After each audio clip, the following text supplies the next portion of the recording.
El Instituto Colombiano de Derecho Tributario le da una cordial bienvenida al ciclo de eventos online, esfuerzos fiscales e incentivos tributarios en la coyuntura COVID, en nuestra primera sesión programada para el día de hoy.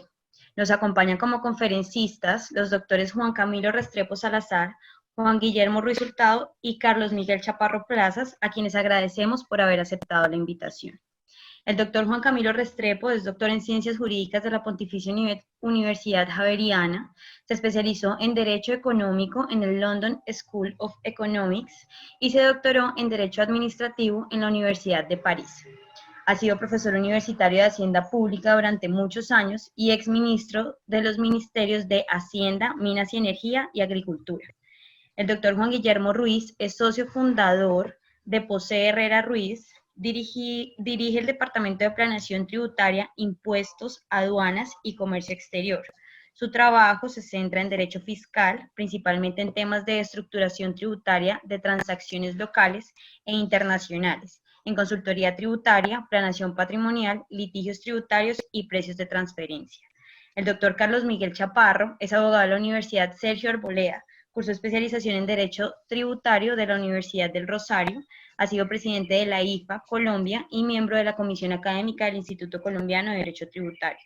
Actualmente es socio de impuestos con PwC Colombia y es el líder de tributación internacional en la misma firma para Latinoamérica. Bienvenidos, doctores, y tienen el uso de la palabra. Bueno, muy buenas tardes para todos. Muchas gracias por su participación a este interesante ciclo que comienza hoy, ya ahorita más tarde el doctor Juan Guillermo, quien fue el encargado muy amablemente de organizar todo este ciclo con ese lujo de conferencistas que para la muestra, pues los tres que tenemos hoy, para comenzar este análisis de los esfuerzos, por un lado los incentivos fiscales en Colombia y en el derecho comparado, y por supuesto los efectos que van a tener tanto presupuestalmente como de alivio para los contribuyentes. Entonces, sin más preámbulo, el doctor Juan Guillermo, nuevamente muchísimas gracias por esta organización y tiene la palabra.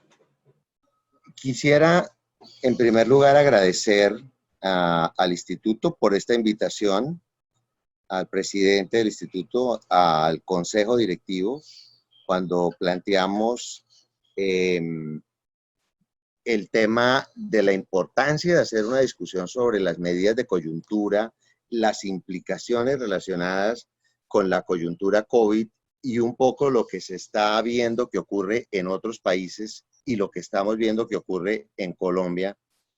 Pues la reacción tanto de la comisión académica como en general del consejo fue muy positiva. Yo agradezco todo ese respaldo para que hiciéramos este evento, en particular del doctor Juan de Dios, del doctor Mauricio Plazas y de los demás miembros del consejo y de la comisión académica, porque yo creo que este es un evento que, como decía el doctor Juan de Dios Bravo, es un evento de coyuntura y es un evento importante. El evento, ustedes han visto el programa, está dividido en 4 sesiones. Esas 4 sesiones empiezan hoy con una primera sesión que tiene un perfil más hacendístico, sin duda muy tributario, pero más hacendístico de lo que está ocurriendo con la coyuntura COVID, de las implicaciones que la coyuntura está teniendo en el mundo, particularmente en América Latina y específicamente en Colombia. Luego vamos a hacer un análisis de las medidas que el gobierno ha tomado en uso de sus facultades constitucionales ordinarias y extraordinarias para manejar la crisis, la coyuntura. Y naturalmente hoy vamos a hacer una discusión que espero sea de mucho interés para ustedes relacionada con el hecho de que la crisis está generando una serie de inquietudes presupuestales, una serie de eventualidades en torno a cómo se va a manejar en el futuro el hueco fiscal que está generando. Como ustedes vieron esta semana, el ministro de Hacienda, pues básicamente reconoció que se necesita un recaudo mayor, pero no se han definido ni los impuestos ni los sujetos pasivos. Es decir, todos tenemos claro que en torno a la coyuntura COVID habrá toda una discusión de medidas de coyuntura y medidas de fondo, y un poco este escenario nos va a permitir, empezando con este panel, hacer esa discusión. Hoy trabajamos ese tema en la segunda sesión, también con unos panelistas extraordinarios. Vamos a hacer un análisis de medidas específicas que se están tomando y sus implicaciones legales y constitucionales y las que podrían venir. Es un análisis mucho más concreto, tributario, de lo que hoy vamos a comentar, aunque hoy es también muy tributario. La tercera sesión es una sesión financiera, donde básicamente vamos a tratar de hacer un análisis a la luz de los estados financieros para definir la coyuntura, qué implicaciones tiene en materia de estados financieros, en temas como deterioros, como impuesto diferido, como negocios en marcha, como tratamiento tributario y financiero de subvenciones, de intereses subsidiados, etcétera, etcétera. Es toda una discusión de los impactos financieros que alrededor de la coyuntura deberían tenerse en cuenta. Y finalmente, tendremos una última sesión de naturaleza aduanera y de comercio exterior, que básicamente está encaminada a discutir las medidas extraordinarias y ordinarias a disposición para manejar la coyuntura, la crisis y para buscar la reactivación empresarial y del empleo que todos esperamos que ocurra lo antes posible. Entonces,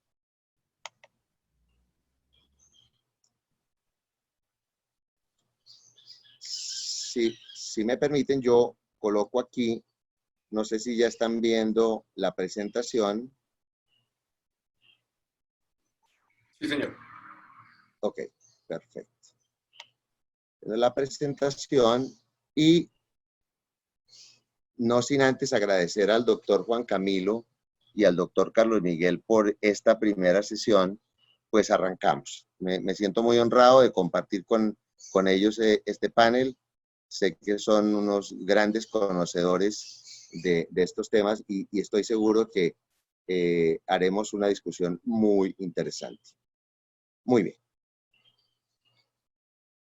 Quiero empezar el análisis con una presentación que ya todos conocemos, pero que nos permite ver lo que inicialmente se estima que ocurrirá en materia de crecimiento en el mundo como consecuencia de este año y de toda la coyuntura que estamos viviendo. Ustedes ven acá, estos números son los últimos, las fuentes de los números que les voy a presentar son de distinto orden.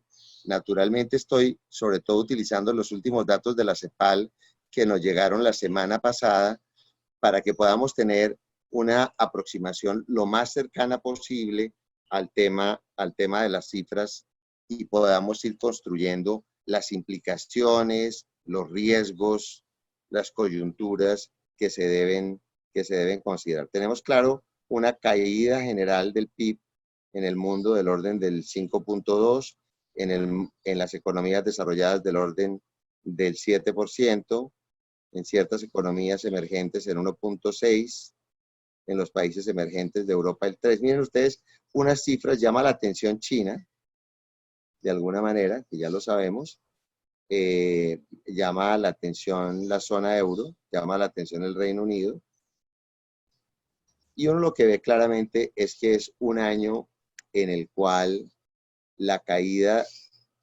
económica pues va a ser significativa, posiblemente menos de lo que inicialmente se había estimado, porque en materia de COVID, y yo creo que todos ustedes han oído esta discusión, el gran tema es si la recuperación es en forma de U, es decir, con una zona en caída más o menos extendida, si es en forma de V, como parece entender la mayoría de los economistas, o si con los rebrotes puede ser una figura de W.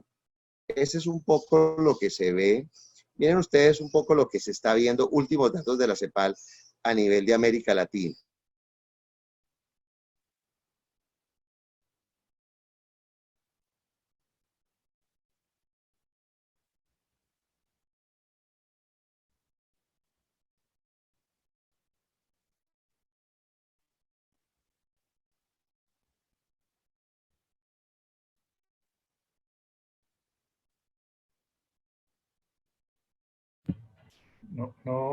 No estás compartiendo pantalla, Juan Guillermo.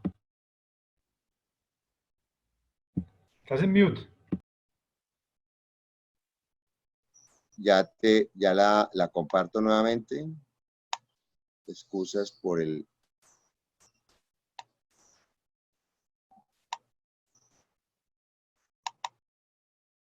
Sí.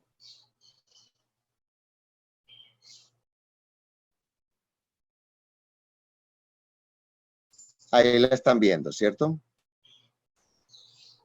Sí, señor. Sí, pero la presentación todavía no. ¿La presentación no la están viendo? Reanudar presentación. Sí. Ya, ahí sí. Ahí sí, perfecto, perfecto. Estaba diciéndoles un poco la tasa de crecimiento negativo en América Latina. Llama la atención Brasil, fíjense ustedes. Llama la atención Ecuador, llama la atención Argentina, particularmente llama la atención Perú.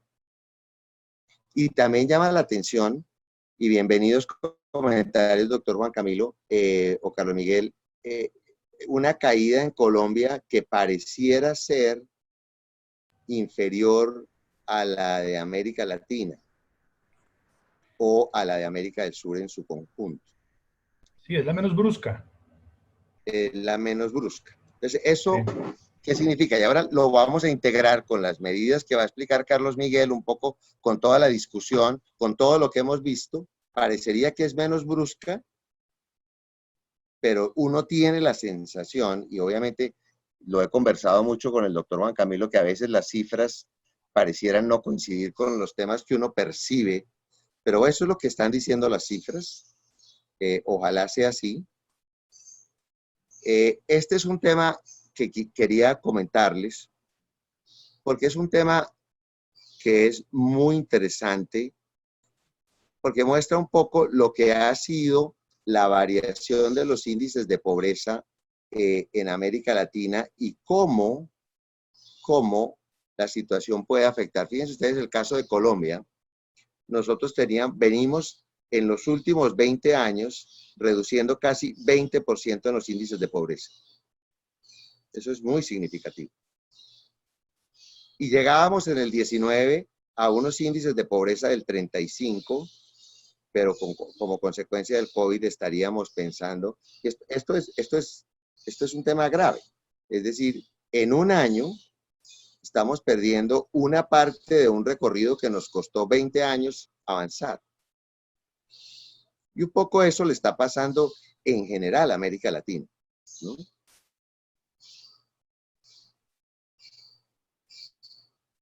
A mí siempre me han parecido contraevidentes los datos de México, que habla de unas proyecciones de índices de pobreza del 49, la verdad, pero los he verificado en varias fuentes y parece que son así. Pero no deja de sorprender, la verdad, que tenga unos índices de pobreza superiores a los de Colombia. Ahora, claramente, los índices proyectados de pobreza en Colombia, en el marco latinoamericano, pues no son buenos. Y si uno lo mira en términos de pobreza extrema, pues estamos en una situación en la que en 20 años mejoramos 12 puntos y en un solo año podríamos pasar del 9,6 al 14. Es dramático, casi la mitad. Lo mismo nos está pasando en los índices de desigualdad. ¿Y por qué les presento estos datos para introducir todo este análisis? Porque realmente la gran discusión de los próximos años, y el instituto como entidad esencialmente académica, pues lo que hemos querido es que tenga un papel importante en esta discusión, pues la discusión va a tener que ver con pobreza, índices de pobreza, tributación, equidad, y naturalmente uno tiene que entender que esta coyuntura va a abrir una discusión mucho más intensa sobre el tema de cómo debería plantearse la tributación hacia el futuro. Obviamente, lo que está pasando en los índices de desigualdad es que en general se están empeorando en América Latina entre el 4 y el 6%. Y eso, pues, naturalmente es una muy mala noticia. El tema de empleo es un tema muy llamativo, porque curiosamente se ve que países que están aumentando más los índices de pobreza que nosotros o que están cayendo más en el PIB tienen niveles de desempleo menores. No sé, doctor Juan Camilo, si eso a usted le haga sentido, pero a mí no deja de sorprenderme que economías con índices de desempleo menores tengan caídas mayores a la colombiana. No sé si usted tiene alguna reflexión sobre ese particular. Los índices de desempleo en Colombia son evidentemente los más altos de la región. Sí, ahí hay que recordar una cosa, que nosotros ya antes de que llegara la pandemia veníamos mal en empleo. Entonces, el coronavirus golpeó una economía, un mercado laboral que ya venía resentido. Entonces, naturalmente, las tasas de desempleo no son sorprendentes para el mal récord que traíamos. E inclusive, pues cuando uno desmenuza un poco, este 16.8 por ciudades, se encuentra que algunas de las ciudades, así que recuerde de memoria, ciudades como Neiva o como Ibagué, ya están en niveles cercanos a un 30% de desempleo. Es el doble de lo que está allí. De manera que la situación de empleo sigue siendo muy complicada y se va a complicar aún más si estos rebrotes que se están anunciando en los últimos días se fortalecen, y va a haber que tomar medidas de confinamiento adicionales, porque eso, naturalmente, el confinamiento es el gran destructor del empleo. Muy bien.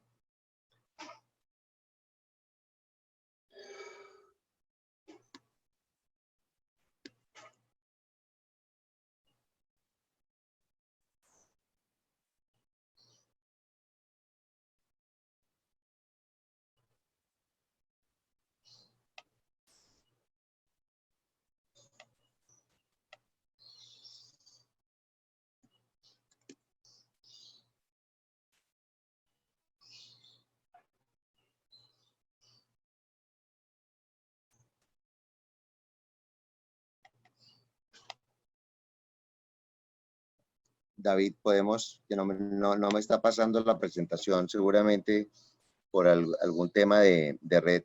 Podemos, la puede seguir pasando usted, por favor? ¿O José Manuel?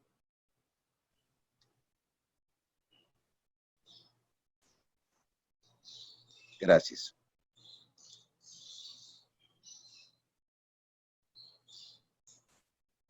Muy bien. Siguiente, pasémosle.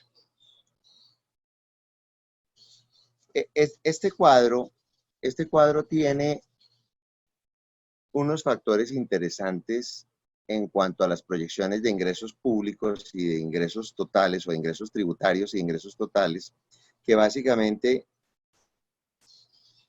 como una proporción del PIB. Ustedes miren, y obviamente uno empieza a entender las necesidades de las reformas, las necesidades de los ajustes, y eso es justamente lo que vamos a discutir en este panel y en los paneles siguientes. Uno tiene aquí claramente que Colombia tiene unos ingresos totales del orden del 16,2 del PIB. La proyección del 20 era el 17 y lo que va a ocurrir realmente según las actuales proyecciones es que va a quedar en el 15,6. Un poco ese mismo fenómeno se ve en los distintos países de América Latina y naturalmente pues refleja también una relación entre los ingresos totales tributarios y no tributarios del Estado en comparación con el Producto Interno Bruto. Yo creo que aquí claramente se ve que todas las naciones pues básicamente están teniendo una reducción, unas menos que otros, pero que van a tener una reducción y naturalmente eso acompañado de un mayor gasto pues viene a generar la reforma tributaria que seguramente se va a plantear. Ahora, lo que me llama la atención, y ya lo vamos a plantear en la discusión, es que en la gran mayoría de países, en derecho comparado, ustedes se van a dar cuenta que están entendiendo que hay dos reformas tributarias que deberían afrontarse de manera separada. Una reforma tributaria encaminada a reducir la carga fiscal en la coyuntura, lo que llamaría una reforma tributaria de coyuntura, y una reforma tributaria más de fondo, como consecuencia de todo lo que está ocurriendo en el mundo. Pero en general, todos los países observo que están reduciendo la carga tributaria y no solamente un alivio en los pagos fiscales causados. Pasemos y vamos haciendo un análisis entrando en esa discusión. Adelante. Miren ustedes, y vamos entrando en las medidas específicas que están tomando distintos países. Aquí se observa también como un porcentaje del PIB la proyección de lo que se entendería que es el gasto que se va a dedicar como consecuencia del COVID y lo que se tenía inicialmente presupuestado. Naturalmente, con el doctor Juan Camilo, y él nos ilustrará mucho, hemos tratado de entender esas cifras, cómo son, porque las medidas del gobierno pues han venido saliendo una tras otra y al final uno no puede fácilmente armar el cuadro en números y en medidas. Carlos Miguel nos va a tratar de hacer ese cuadro, pero estoy seguro que no ha sido una tarea fácil. La verdad es que aquí se ve claramente el impacto de mayor gasto como consecuencia del periodo COVID en todas las economías. Lo que llama la atención es cómo naciones con unos PIBs mucho más altos que el nuestro dedican unos porcentajes mayores. Si uno mira eso comparado con Europa, pues los porcentajes son aún mayores. Entonces, aquí hay un tema, también un planteamiento de fondo, que es ascendístico, pero que también es de estrategia de recuperación, y es cuánto el país está dispuesto a invertir para recuperar el empleo. Exacto. Y reiniciar la actividad económica. No sé, doctor Juan Camilo, si usted tiene algún comentario aquí.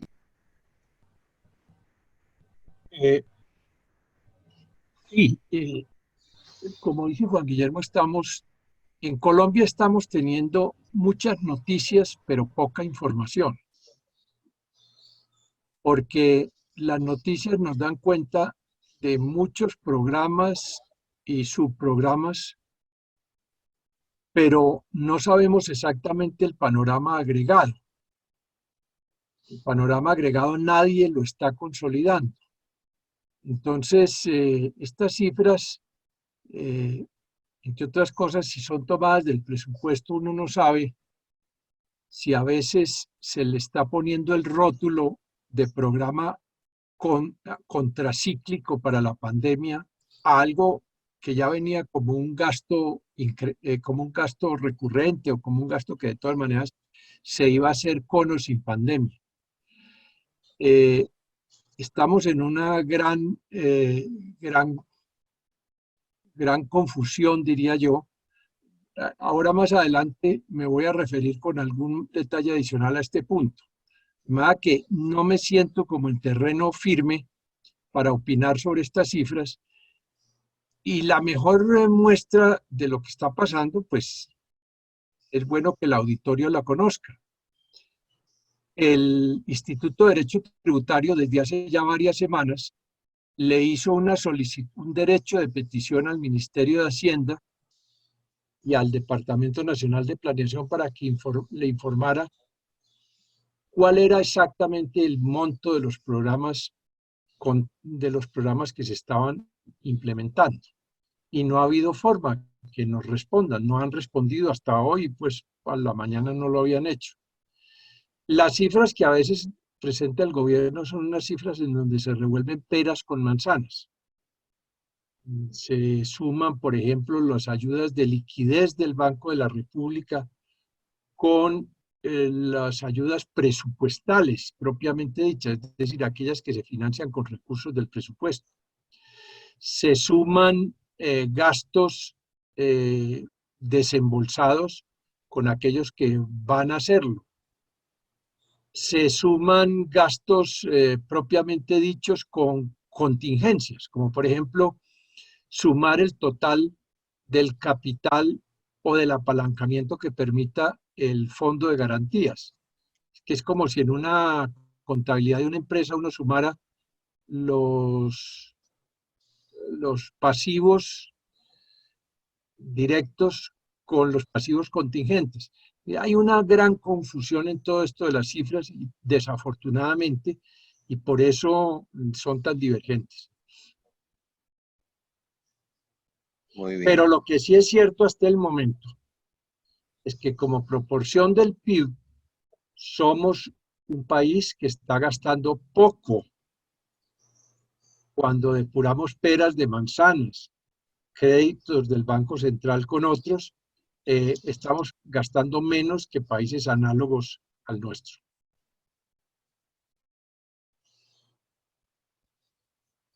Muy bien. Juan Guillermo, no sé si sobre esto Carlos vamos a Miguel, hablar luego, adelante.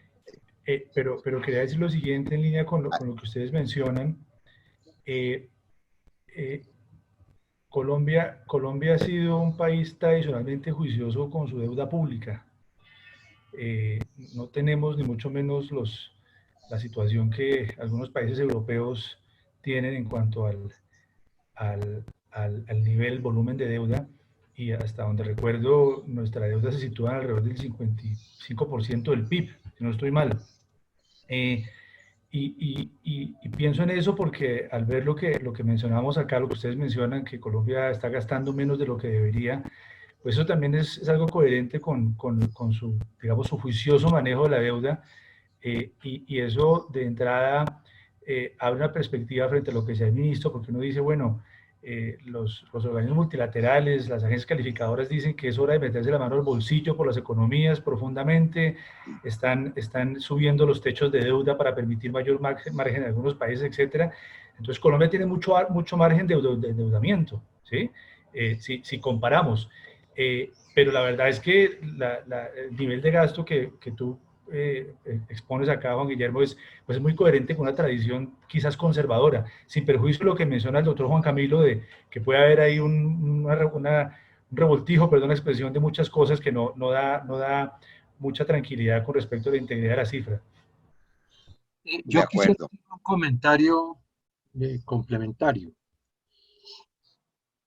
Pero para ilustrar un poco el terreno claro, en claroscuro en materia de cifras en que nos estamos moviendo.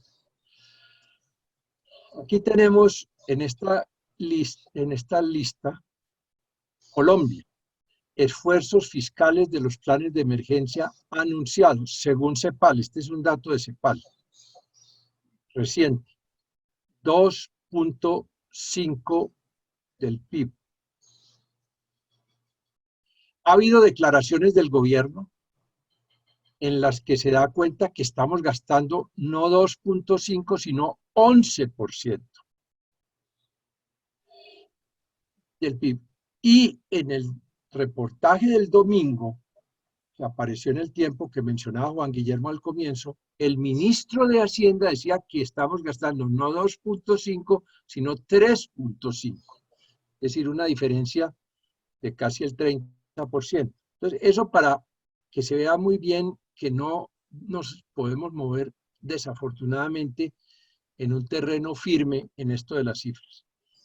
Y yo complementaría, doctor Juan Camilo, que entre ese 11 que anunció el gobierno, la OCDE hizo una declaración donde se entendía que Colombia estaría llegando al 7, la CEPAL al 2.5, si están sumando garantías, pues obviamente, pues ese es otro número, pero la verdad es que uno de las primeras contribuciones académicas de este foro debería ser la importancia de poder tener un reporte ordenado y entender realmente cuánto es lo que el país está invirtiendo, gastando en el manejo de la crisis y particularmente cuánto es lo que piensa gastar en la reactivación, porque es que son dos factores que también deberían verse de una manera distinta. Una cosa es en las medidas encaminadas a sobrellevar la dificultad y la solidaridad necesaria de momentos dramáticos de crisis, y otra es cómo vamos a recomponer lo que se ha deteriorado de manera significativa, sobre todo en algunos sectores. Pasemos a la siguiente, David, y vamos. Claro, aquí hay. Ahora, si ustedes miran ese cuadro anterior y lo comparan con Europa, todos esos datos están a disposición, y si alguno de ustedes quiere ver esta presentación, sobre todo por las medidas comparadas en otros países, con mucho gusto se las compartimos. Pero uno de los temas que llama la atención es que en general los países desarrollados están invirtiendo entre el 10 y el 30% del PIB en reactivación y manejo de crisis. Y obviamente, lo que el doctor Juan Camilo dice, pues naturalmente, la cifra en Colombia parece baja, sobre todo porque la solidez de cientos indicadores de países en desarrollo o de países en la situación de Colombia es mucho más frágil. Es mucho más frágil. Nosotros duramos 20 años reduciendo pobreza y obviamente en un año casi perdemos la mitad del esfuerzo que hemos hecho en 20 años. Entonces, hay mucha menos solidez en el manejo. Ahora aquí se ve un poco lo que decía Carlos Miguel del tema de deuda. Miren ustedes cómo se está generando como porcentaje del PIB, un incremento significativo en la deuda de Colombia, que pareciera no obedecer exclusivamente a medidas de crisis, sino a otras medidas estructurales de diferencia. En cambio, no sé, doctor Juan Camilo, pero mire este movimiento tan significativo en un solo año. Sí. Más adelante podremos profundizar, pero por ahora quisiera avanzar esta idea. Es decir, frente a cualquier gran emergencia, frente a cualquier gran crisis, la primera instancia del financiamiento, el gasto contracíclico que se hace es es financiado con deuda pública. Esa es una historia repetida en la historia financiera del mundo. Inglaterra ganó la Primera Guerra Mundial endeudándose. Estados Unidos hizo lo propio en la Segunda Guerra Mundial endeudándose. Y luego, cuando vengan las épocas de vacas gordas, que ojalá lleguen pronto, el solo crecimiento económico va licuando un poco la deuda. Y vendrán las medidas tributarias también para irla recogiendo. De manera que un endeudamiento proyectado al fin del año 20, en 65,6% del PIB, realmente no luce extravagantemente alto. Y tanto más en un año como el 2020, que es un año, por el contrario, y sin incremento de recursos fiscales frescos, porque no habrá reforma tributaria. De manera que está dentro de los patrones históricos, y no creo que frente a la magnitud de la emergencia que estamos enfrentando, esto sea desproporcionadamente grande. Más aún, a mí no me sorprendería que como van las cosas y las necesidades, podemos hablar un poco más adelante de eso, esta cifra de 65% del PIB que aparece aquí como proyección al cierre del 2020 se eleve al 70%. Y aún así no sería extravagantemente alto, fíjese, seríamos al nivel de Costa Rica y inclusive todavía por debajo del Brasil, para no hablar de las deudas, de los niveles de endeudamiento en que están cayendo los países industrializados, niveles del 80, 90, 100% o más. De manera que no me parece, digamos, angustiosa esta cifra de la deuda pública proyectada según esta fuente de CEPAL al fin del año. Muy bien. Pasemos, David, por favor. Claro, y aquí está los comparables de deuda externa en Europa, de unos niveles distintos, más o menos conocidos por todos, pero que naturalmente también se ve que se están aumentando en todos los casos como consecuencia del año. Sigamos. Adelante. Bien, entramos ahora a preparar la discusión concreta, luego con el análisis de Carlos Miguel, de cuáles son las medidas que se están viendo en el mundo como medidas de coyuntura COVID.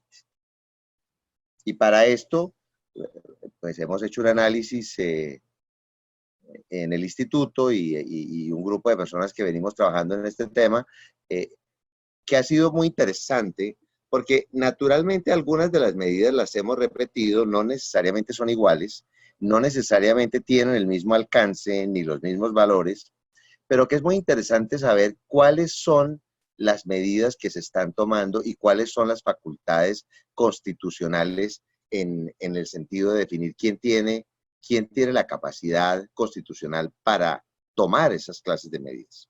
Entonces, las primeras medidas que se extienden de manera generalizada en el mundo son las que tienen que ver con el aplazamiento o el pago diferido de los tributos causados o por causarse, tanto a nivel nacional, federal o territorial.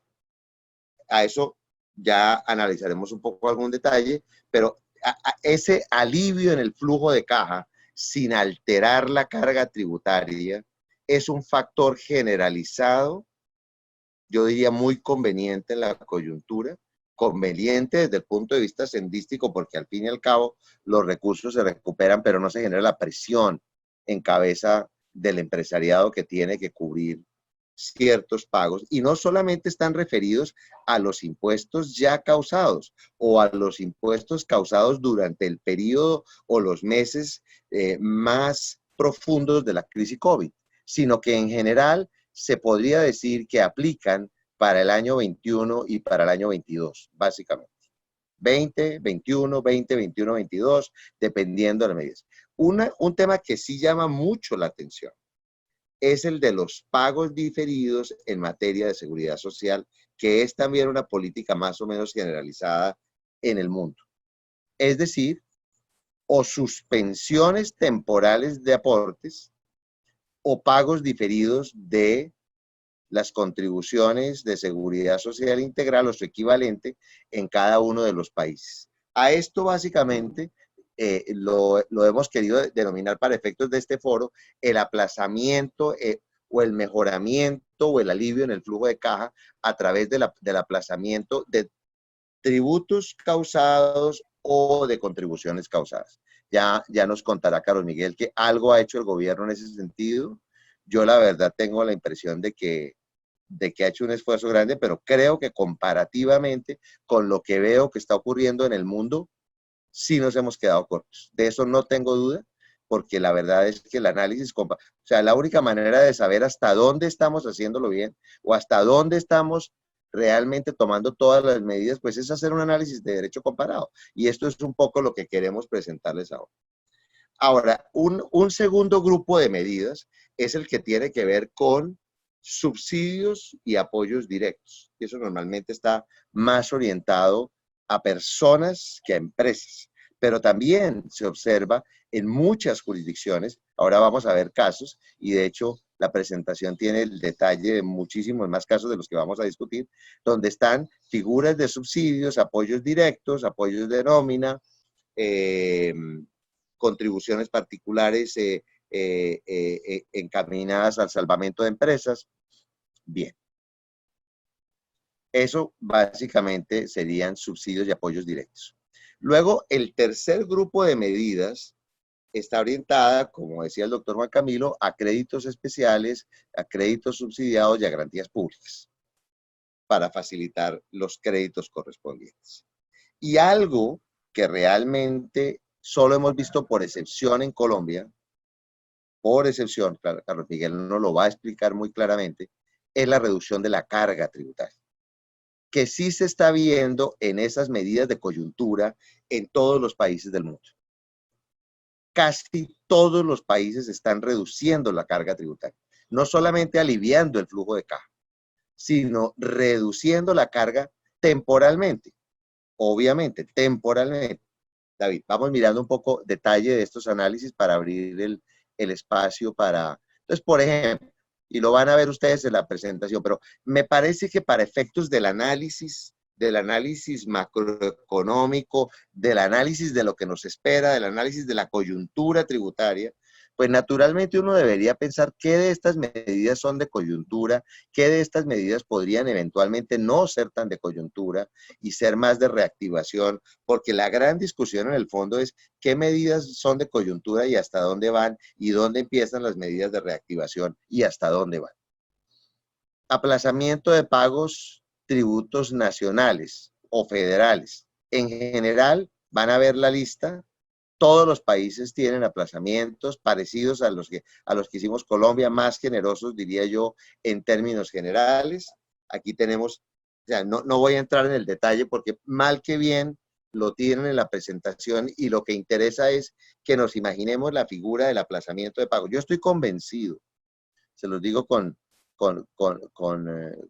convicción, que las facultades de definir las fechas de pago en tributos y contribuciones son propias de la facultad constitucional reglamentaria del gobierno. Yo creo que muchas de estas medidas las podría tomar el gobierno dentro de su facultad constitucional reglamentaria. Y ese tema pues lo he revisado y creo que las normas legales y constitucionales le permitirían al gobierno hacer muchas de estas medidas sin el Congreso, porque lo que está empezando a pasar, también lo discutía con el doctor Juan Camilo en la preparación de este panel, es que ahora, por ejemplo, ustedes saben que se está tramitando la ley de turismo y en la ley de turismo se están generando una serie o se están planteando una serie de beneficios obviamente absolutamente necesarios para el sector, nadie tiene la más mínima duda.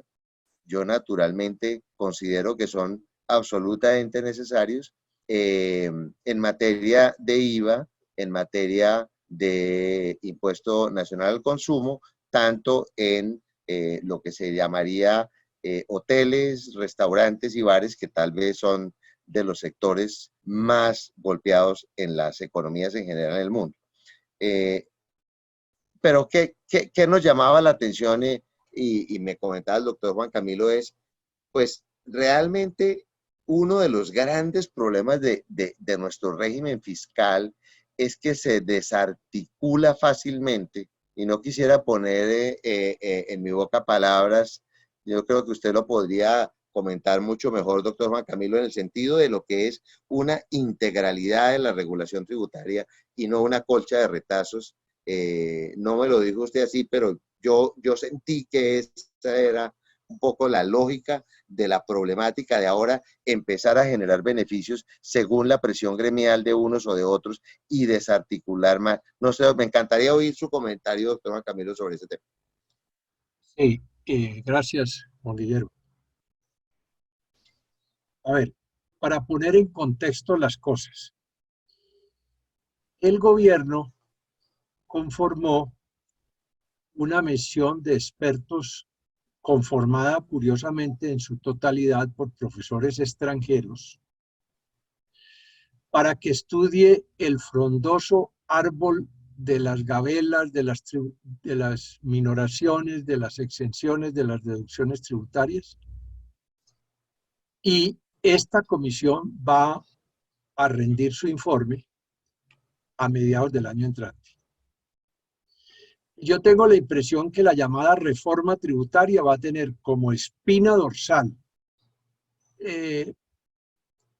estas propuestas que nos van a presentar los expertos extranjeros, que ya de por sí pues ahí habría un punto de interrogación. ¿Qué tanto es el feeling de todos estos señores que son académicos y tributaristas de universidades europeas y americanas?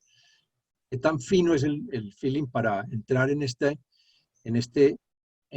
territorio tan prolífico como son las gabelas tributarias en Colombia?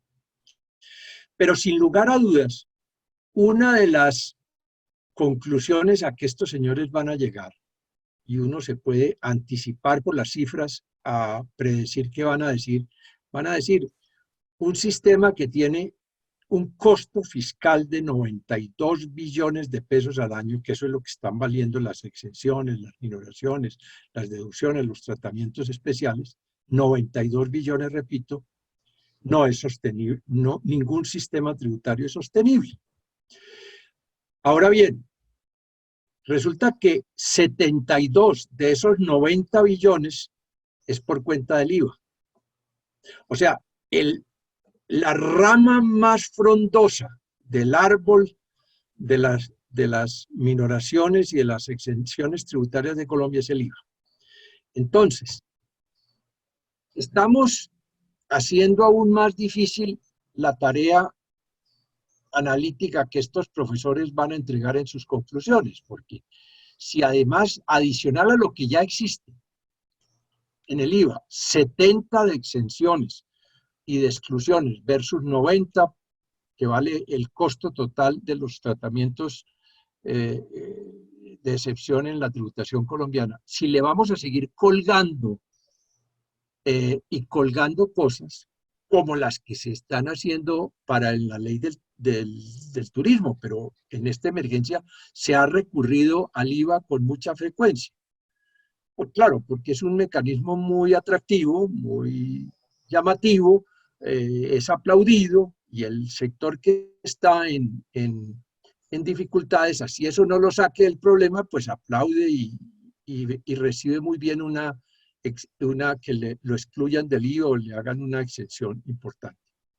Entonces, a mí me preocupa que esa metodología de lidiar los problemas, saturando más y más el ya muy frondoso árbol de las minoraciones y de las exenciones en Colombia, va a ser un factor que va a dificultar aún más la próxima reforma tributaria, que va a tener como eje central una depuración de las gabelas en nuestra tributación. Y en eso seguimos. Todas las leyes, todas las semanas hay anuncios de que se le quitó el IVA tal, que se le redujo a tal, que el turismo tal, que está... Pero eso va en contravía de lo que ya se presiente que va a ser el cuerpo central de la propuesta de reforma tributaria que va a venir el año entrante. Eso es preocupante. Ahora, si de tratar el IVA técnicamente es que ahí hubiera interés, uno se pregunta, en vez de seguir excepcionando sectores total o parcialmente, pero a golpe de sus lobbies o de sus angustias, porque en realidad quien va a rehabilitar el turismo es que se reabra la economía, que se reabra el transporte, que la gente pueda viajar a la costa, a los lugares turísticos, más que que el receptor del turismo tenga 2 o 3 o 4 puntos menos de IVA. Entonces, si vamos a seguir en esa dirección, pensando en el IVA, pues sería mucho más lógico pensar en una cosa más de fondo. ¿Qué quiero decir una cosa más de fondo? Nosotros tuvimos durante 20 años, una tarifa general del IVA del 16%. Hace 3 años, de golpe y porrazo la subimos al 19%. Entonces, en un momento en que la economía va a necesitar reactivar el consumo en general, pero no a dedo, casuísticamente, sector por sector, sino en general todos los sectores y toda la actividad económica, sería más lógico volver con la tarifa general del 16%, olvidándonos del casuismo en el manejo del IVA y preparándonos a lo que va a ser la reforma tributaria en el entendido de que ella va a proponer un sistema menos costoso fiscalmente en términos de menores gabelas y excepciones para el IVA. Esa era la preocupación que yo había comentado con Juan Guillermo. Muchas gracias, doctor Juan Camilo. David, adelante. Aquí, a título de ejemplo, obviamente no lo vamos a mencionar, pero van viendo ustedes medidas de aplazamiento de pagos, muchas de ellas más generosas que las que estamos otorgando. Obviamente, desde el punto de vista conceptual, económico, el aplazamiento de pagos antes de entrar a discutir la reducción de cargas fiscales, pues es un tema que tiene pues muchas aristas y que se podría discutir de muchas maneras. La verdad es que uno de los temas que uno sí puede decir objetivamente al comentar y al analizar el derecho comparado es que las medidas de aplazamiento de otros países están siendo más generosas que las que nosotros estamos aplicando. Esa es como la conclusión de análisis y naturalmente cada uno puede formarse un criterio. Adelante, David. Ahora, lo mismo ocurre en tributos territoriales o en tributos en cada uno de los estados, en los gobiernos federados. La verdad es que también se ve un esfuerzo superior al que están haciendo nuestros fiscos territoriales a nivel internacional y derecho comparado. En impuestos sobre predios, en impuestos equivalentes o parecidos a los que nosotros tenemos, que se aplican territorialmente en muchos estados, como atribución de parte de los impuestos de renta a niveles territoriales o de los impuestos indirectos a niveles territoriales. Uno igualmente observa que el derecho comparado, no solo a nivel nacional o federal, sino también a nivel territorial, los esfuerzos, primero, están siendo más generosos y segundo, observo y me atrevería a decir, más articulados, más articulados. Eso, por supuesto, podría ser objeto de un debate, pero la verdad, por lo menos en la manera como estamos recibiendo la información, uno sí puede decir que la mayoría de los países tiene ese sistema de información centralizada de lo que están haciendo, de cómo están contribuyendo, de manera que uno puede consultar de manera casi automática todas las medidas, los valores invertidos y se tiene una visión clara. Nosotros no hemos podido y llevamos semanas trabajando el tema con el doctor Juan Camilo, poder definir hasta derecho de petición, como él comentaba, radicamos para ayudarnos a esta discusión académica, pero no terminamos de armar adecuadamente las cifras. Adelante. Aquí están ejemplos de tributos territoriales de todo tipo y cómo se están aplazando pagos en muchísimos países. Sigamos, David. Claro, este de aplazamientos de pagos de seguridad no solamente está por la vía de este es un tema muy interesante y además políticamente muy sensible. Y yo diría constitucionalmente, a la luz de los ojos de la Corte Constitucional, también particularmente sensible. Pero la realidad, para análisis nuestro, académico en el instituto, es que en el mundo se están tomando muchas medidas encaminadas al aplazamiento de pagos, incluso a la suspensión de pagos, al subsidio de pagos, empezando por Alemania.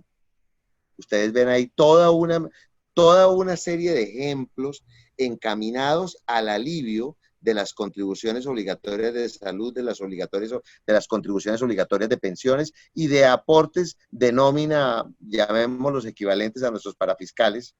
En todos los países se está observando una dinámica muy articulada para reducir esa carga y yo creo, doctor Juan Camilo, que esto tiene un nombre y se llama generación de empleo. Me imagino que es preservación de empleo, pero no sé usted cómo lo ve. Oh, sí, sin duda alguna. Este es una panoplia de medidas que naturalmente son más generosas en los países más ricos, que tienen más capacidad fiscal que nosotros, pero obviamente están muy orientadas a las pymes, o cierto énfasis en ellas, y el objetivo es preservar la generación de empleo. Perdón, preservar el mantenimiento del empleo, fundamentalmente. Muy bien. Entre otras cosas, abre la gran discusión teórica y conceptual. Una cosa es combatir el desempleo, o sea, combatir el licenciamiento, y otro es, que eso entraría pues ya en el otro gran capítulo, que es la recuperación de la economía, es cómo generar nuevos empleos, porque esta crisis, entre otras cosas, va a dejar tendidos en el campo muchos empleos de tipo tradicional y va a crear empleos nuevos. Entonces, la recuperación de las economías, la rehabilitación de las economías, no solo debe mirar cómo darle un oxígeno a las empresas, generalmente de caja o diferimiento tributario, para que no licencien a la gente, sino cómo se va a ayudar y qué sectores se van a ayudar para que generen masivamente los nuevos empleos nuevos que se necesitarán hacia adelante. Sin duda. Carlos Miguel, creo que querías comentar.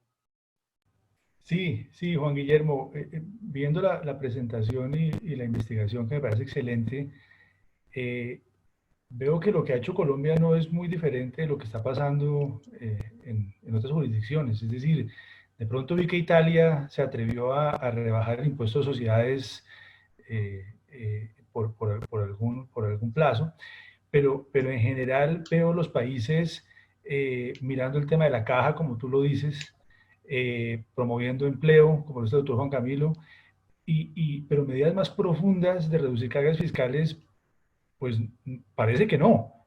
Ahora Ahora bien, lo que vamos a ver de ahora Colombia bien. es... Sí, sí, sí. Ahora viene, Carlos Miguel, apenas estamos en flujos de caja, ya vienen Bueno, muy las bien. reducciones de carga, ya vienen las reducciones de carga que estamos nosotros obviamente esperando, pero el ministro pues naturalmente pues en la situación ascendística pues lo que necesita es más, es una discusión realmente fascinante y naturalmente imposible encontrar un mejor foro que este para hacer. Sí, por favor, David, para acelerar y darle la palabra. Aquí se ven aplazamientos de pagos de seguridad social. Adelante para que Carlos Miguel pueda presentar. Bueno, subsidios de nómina, eso evidentemente está pasando en todo el mundo. Creo que más que en Colombia, Carlos Miguel también. Creo que los apoyos directos de subsidios de nómina en el mundo están siendo importantísimos. Y bueno, ahí viene toda la discusión de hasta dónde vamos. Por favor, adelante. Ahí hay muchos ejemplos de subsidios de nómina. Pasemos. Subsidios y apoyos directos. Ya es un tema más empresarial, de apoyo empresarial directo o de apoyo directo empresarial. También hay muchos ejemplos. El que me gustaría comentar antes de darle la palabra a Carlos Miguel es justamente el que él quiere ver. ¿Dónde están las rebajas de carga fiscal? ¿Dónde está?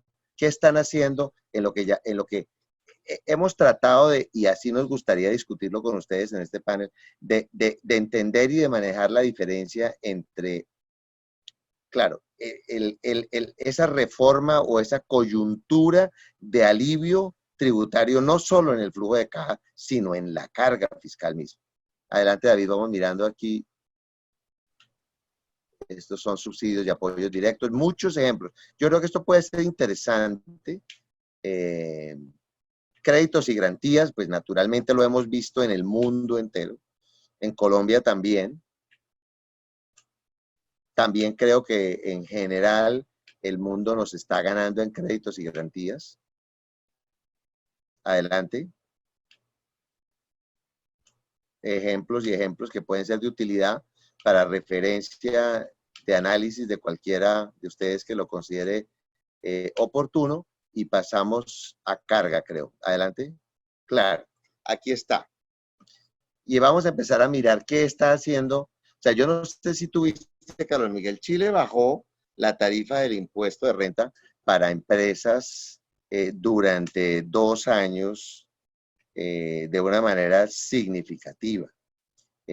Normalmente también se están haciendo rangos, lo comentaba el doctor Juan Camilo, no es lo mismo una pyme que una gran empresa, y cada país va tomando medidas, pero lo que se ve claro, por ejemplo, Alemania es un ejemplo, reduce el IVA del 19 al 16 y del 7 al 5 hasta diciembre del 2020. Algo de eso hemos hecho nosotros, pero más sectorizado, más sectorizado. El Reino Unido, IVA, mira, lo sectoriza alimentos, bebidas, hasta enero del 21. Chile. Estados Unidos. Depreciaciones adicionales.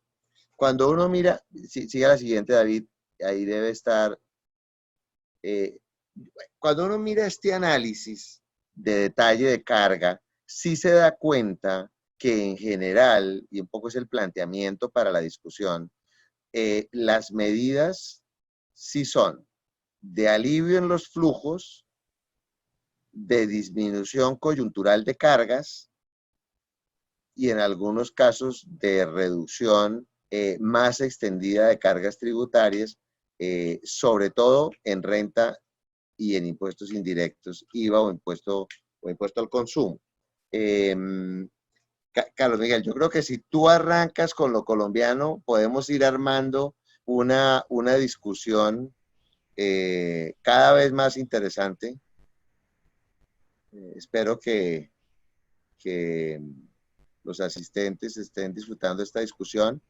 Al final, yo creo que podría ser útil si hay comentarios o preguntas, podría ser útil para que podamos oír las exposiciones de Carlos Miguel y algunos comentarios adicionales del doctor Juan Camilo, pero un poco lo que les dejaría yo es, eso es lo que se está viendo en el mundo, eso es lo que se está viendo en la economía, y nos enfrentamos a cómo vamos a recuperar ese hueco fiscal, qué impacto tributario va a tener eso, y hasta dónde van a ir los incentivos y beneficios tributarios o los alivios de cargas en los próximos 2 años. Adelante, Carlos Miguel. Bueno, gracias, Juan Guillermo. Voy a compartir mi pantalla a ver si lo logro. Bueno, pues gracias, Juan Guillermo, y gracias al ICDT por la invitación. Es un gusto para mí también estar acá hoy con el profesor Juan Camilo, con todos en esta presentación. En lo que tiene que ver con Colombia, me parece clave comenzar por decir lo siguiente. Estos son digamos, las normas que de alguna manera deberían ser las normas que fijan el camino a lo largo del cual se dictan medidas, se decide la longevidad de las normas, de los beneficios, de las rebajas, de los alivios, etc. Entonces, simplemente recordar que hay una emergencia social y ecológica y económica del decreto 417 del 17 de marzo, posteriormente una nueva declaratoria de emergencia, el decreto 637, el aislamiento preventivo obligatorio, que es el que justamente comenzó gradualmente a paralizar la economía, si se quiere. Comenzó el 25 de marzo, ha habido 7 prórrogas hasta el 1 de septiembre. Desde el 1 de septiembre ahora estamos en aislamiento selectivo y distanciamiento individual responsable hasta el 1 de noviembre, o hasta el 30 de noviembre, el 1 de noviembre, perdón. Y abajo, el título está mal, donde ustedes leen aislamiento selectivo, en realidad debería leerse emergencia sanitaria, que por el momento, según la resolución 1462, va hasta noviembre 30. Entonces, como bien lo decía Juan Guillermo, me di a la tarea de devolverme en el tiempo y examinar varios aspectos que tienen que ver con las medidas tributarias, particularmente alivios de caja y reducción de cargas fiscales. De manera que voy a mirar el tema temporal, el tema material, algunos temas sectoriales y bueno, el interés del tiempo, de pronto voy a pasar rápidamente por algunas cosas. Observen ustedes el ámbito temporal. Como lo decía el doctor Juan Camilo, el foco principalmente ha sido el IVA, porque es el camino más atractivo, más inmediato, que genera mayor impacto. Yo logré inventariar cuándo terminan las medidas, cuándo expiran los diferentes beneficios que en torno al IVA se han adoptado, y ustedes se dan cuenta que aquí hay un verdadero, no sé, desorden.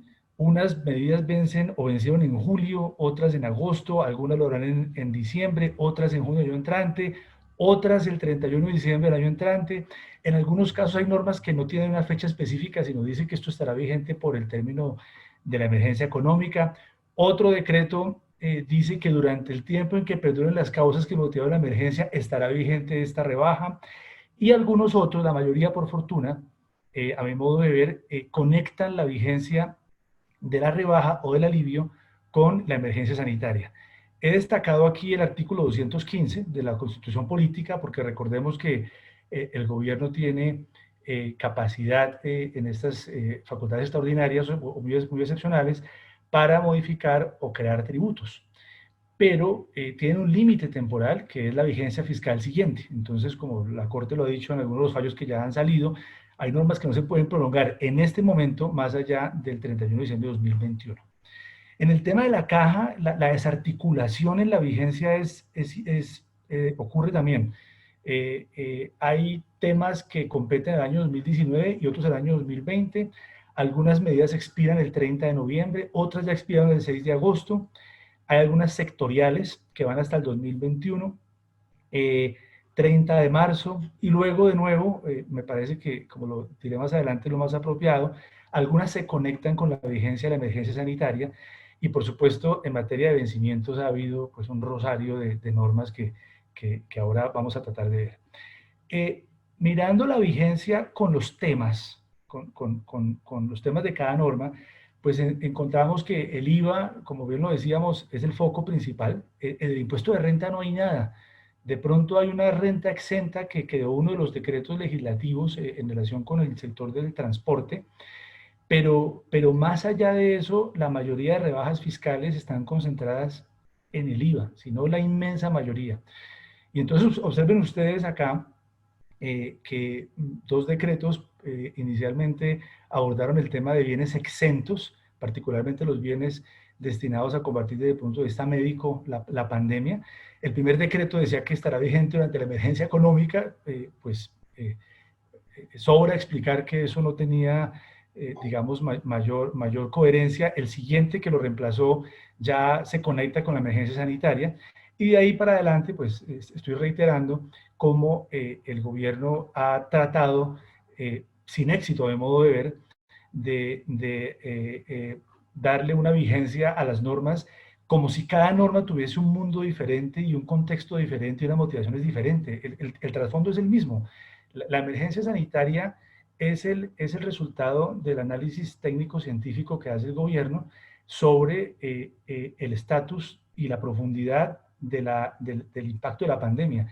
Y la emergencia sanitaria, quienes han leído los decretos, se darán cuenta que es el insumo, o fue el insumo, para definir cuándo había aislamiento obligatorio, cuándo se puede relajar, y por supuesto, pues seguirá haciéndolo. Entonces, digamos que la desarticulación en términos del ámbito temporal de las medidas es evidente.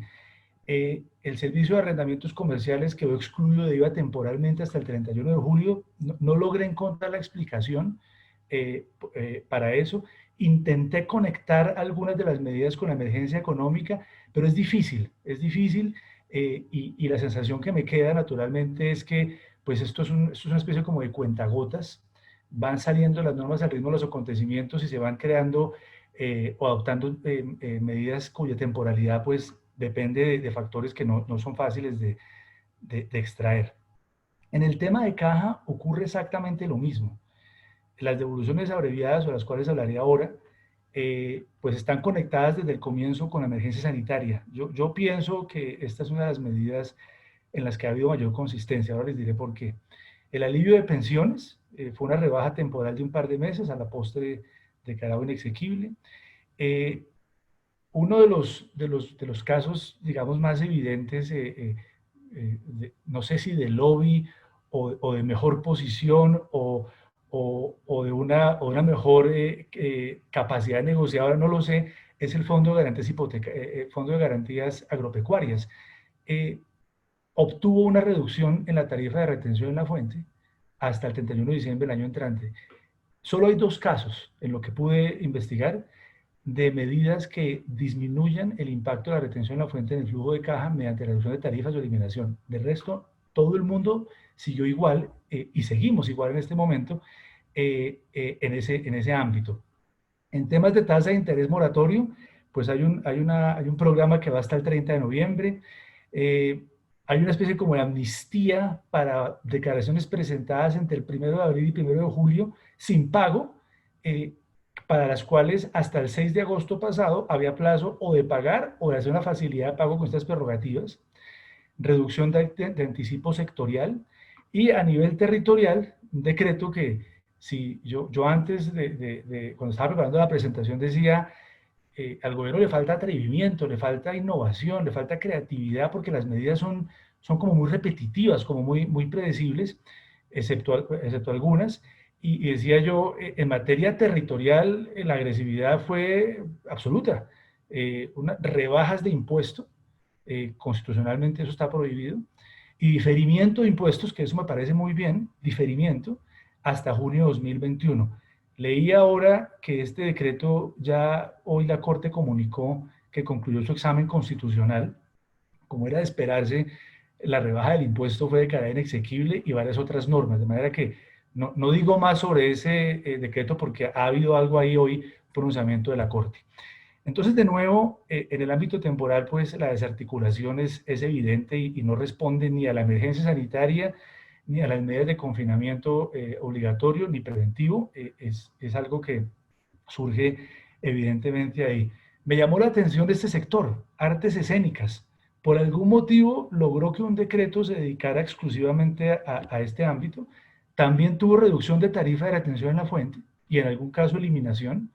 Se logró que quienes les prestan servicios a quienes se dedican a estas actividades deban tratarlos como excluidos y obtuvieron un plazo de contribución para fiscal hasta marzo 30 del 2021.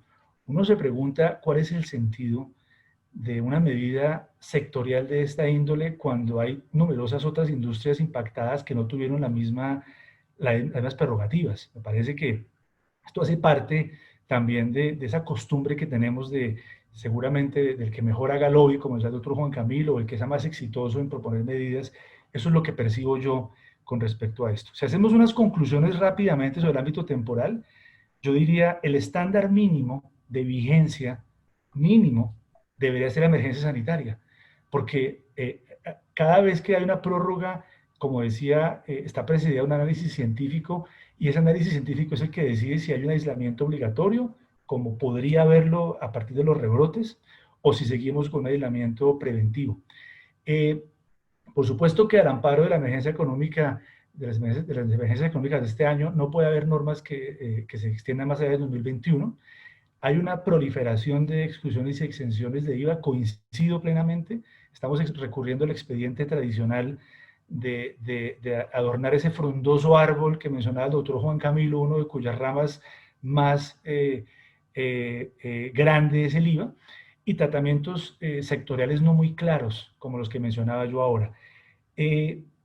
al estudiar todas las normas o la mayoría de normas que salieron, volví a recordar lo complejo que es nuestro sistema y cada vez es más complejo. Es una verdadera telaraña normativa de múltiples normas, múltiples vigencias, múltiples alcances, a lo cual hay que agregar la inseguridad jurídica que se está generando en algunos casos porque ya se están conociendo, como acabo de mencionar, los exámenes de constitucionalidad.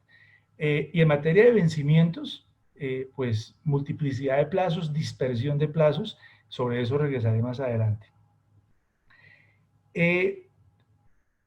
En el IVA, yo creo que todo lo que han sido exenciones, sin perjuicio de lo que hemos comentado, me parece que es el camino correcto. Uno no puede ayudar a un negocio en problemas con una exclusión de IVA, ¿sí?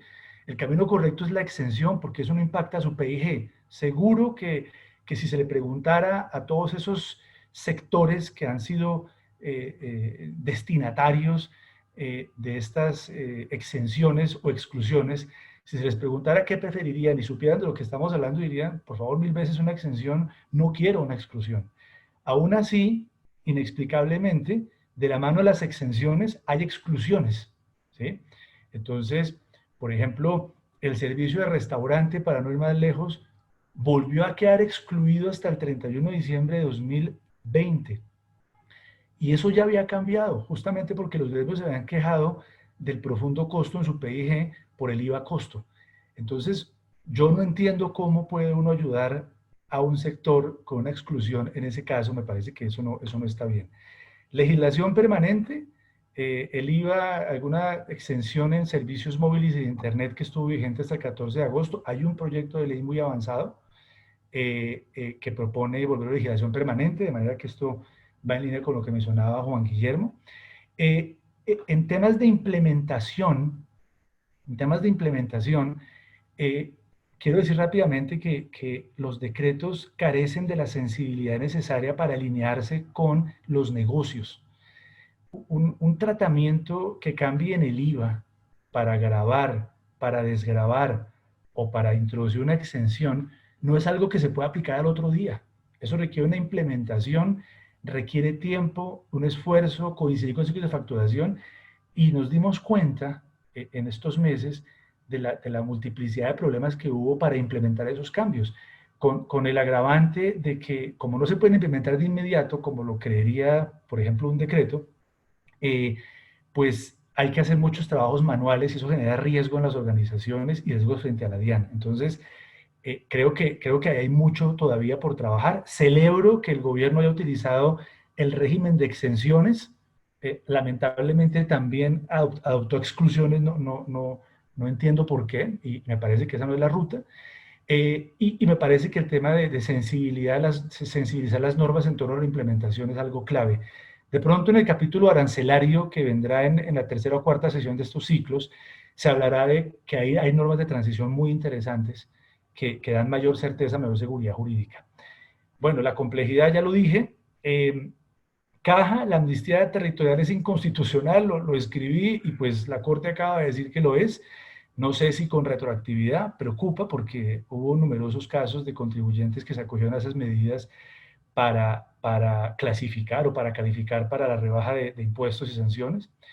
El tema de devoluciones abreviadas es una de las medidas más valientes, en mi opinión, que tomó el gobierno, más importantes, porque todos sabemos muy bien lo que significa pedir una devolución ante la DIAN de impuestos y lo que para la DIAN significa el proceso mismo. Es un proceso largo, complicado, enredado, que genera muchas frustraciones. La sartén está siempre en el mango de la DIAN y de alguna manera haberse atrevido de nuevo a decir vamos a cambiar esto, vamos a procesar esto en 15 días hábiles, vamos a obviar muchos de los requisitos formales, vamos a posponer la entrega de la relación de costos y gastos, vamos a posponer la fiscalización. A mí me pareció un tipo de medida de esas que se necesitan para momentos extraordinarios, ¿sí? Pensar diferente. Y ahí, aquí quiero mostrar unas estadísticas que en una presentación que hice, en la que estuve con la DIAN, con el doctor Cristian Junot, él me autorizó para presentarla hoy. Pues miren ustedes, 64.000 solicitudes de devolución a partir del decreto 535 de abril. 31.000, la mitad básicamente ya devueltas y compensadas. Creo que es una tasa de éxito relativamente importante. 12 billones de pesos en devoluciones aprobados y compensaciones. Del año 2019, 3.7 billones, dice la DIAN, con un crecimiento del 223%. 18.000 aún por resolver y 1.000 y pico rechazadas. La medida desde el punto de vista de la redacción del mercado fue un éxito, en mi opinión. Lo que pasa es que el tema se le salió de las manos a la DIAN, porque el volumen de operaciones, de solicitudes para tramitar fue pues abrumador. No estaban preparados, obviamente, y a la postre tuvieron que cambiar la norma, como más adelante lo veremos. Esto rápidamente decir que pues, es el aspecto externo de un problema mucho más profundo, ¿no? Y es la costumbre que tiene el Estado de financiarse con anticipos y retenciones en la fuente, sobre todo a partir de un ejercicio que hace muchos años no se hace, y es que las tarifas están completamente desconectadas de la rentabilidad de las empresas, y la tarifa de impuesto de renta sigue bajando un punto cada año, pero las tarifas de retenciones siguen igual. Entonces, me parece que hay un problema estructural ahí que merece una revisión profunda y, de nuevo, medidas diferentes e innovadoras. La dispersión de plazos en materia sectorial me parece que no es buena. Uno no puede darle la prerrogativa o el alivio a un hotel sin pensar en la cadena de proveedores del hotel, que también está perjudicada por todo lo que ha pasado. Me parece que ahí la transversalización es necesaria. Digamos que en conclusión, hasta este punto, en el ámbito material, preocupa el tema de las exclusiones de IVA, por la proliferación y porque amenazan con volverse legislación permanente según los múltiples proyectos que están avanzando. Hay falta de profundidad en medidas transversales. Y por supuesto que yo creo que, de nuevo, ha sido positivo la inyección de liquidez a quienes lo han logrado en el año 2020 con ese sistema de devoluciones mientras estuvo vigente. Reconozco, y me parece importante decirlo, que el volumen de devoluciones que la DIAN ha tenido que manejar ha creado una inseguridad jurídica enorme. Los términos la DIAN no los cumple. Se ha tomado la decisión de no notificar a los contribuyentes cuando son de alto riesgo. Es una decisión que toma la DIAN internamente y nadie se entera cuándo. Tampoco es posible saber, hay una circular que lo prohíbe, por qué un contribuyente o un responsable es de alto riesgo. Me parece que eso no es jurídicamente aceptable ni es incompatible con los derechos de los contribuyentes. Entiendo que el perfil tributario de un contribuyente no lo conozcan los demás por el principio de reserva tributaria, pero no me parece adecuado, no me parece correcto que los contribuyentes no sepan por qué son de alto riesgo. Y bueno, lo que mencionaba de complejidad material. Quiero destacar rápidamente dos cosas. Sé que el tiempo avanza rápido y aún tenemos varios temas que discutir. La falta de articulación que he tratado de explicar rápidamente en estos minutos, digamos que se ha extendido a otros ámbitos. En el régimen de precio de transferencia, por ejemplo, todos sabemos que los plazos no fueron prorrogados. La DIAN siempre dijo que no veía la necesidad, pero simultáneamente las fechas para presentar estados financieros a las superintendencias sí fueron prorrogadas, las fechas de vencimiento, incluso algunas vencieron el 30 de junio. Las declaraciones de renta, en virtud de los plazos adicionales que se expidieron, vencieron algunas en junio. Se dio la circunstancia entonces de que comenzaban los vencimientos de precio de transferencia los primeros días de julio y no había información financiera o estaba recientemente reportada, con lo cual el cuello de botella alrededor de la presentación de las obligaciones de precio de transferencia fue muy fuerte. Yo creo que de ahí quedan lecciones para el gobierno, porque la coyuntura actual nos acompañará, supongo yo, por lo menos un año más. Quedan lecciones para que en adelante la armonización y la articulación trascienda las normas tributarias y se pueda acompañar de otras normas en otros ámbitos que tienen que ver o que inciden definitivamente en los impuestos. Carlos Miguel, Sí. ¿te puedo hacer una pregunta ahí? Sí, por supuesto. en dos temas que hemos revisado y que podría ser muy interesante como una contribución del instituto en el análisis de la problemática que está haciendo el gobierno. He visto dos cosas que estarían dentro de la facultad del gobierno, pero me gustaría mucho oír tu opinión y la veo que se ha dado en muchos países. Una es la definición de gradientes diferidos de pago en cualquier impuesto. Piensa, por ejemplo, en el IVA.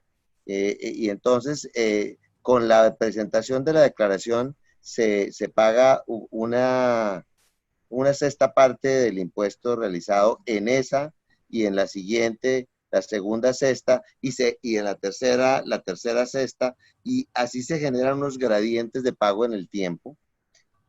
Un poco oír tu opinión sobre la figura del diferimiento de pagos a través de gradientes como mecanismo de alivio de caja.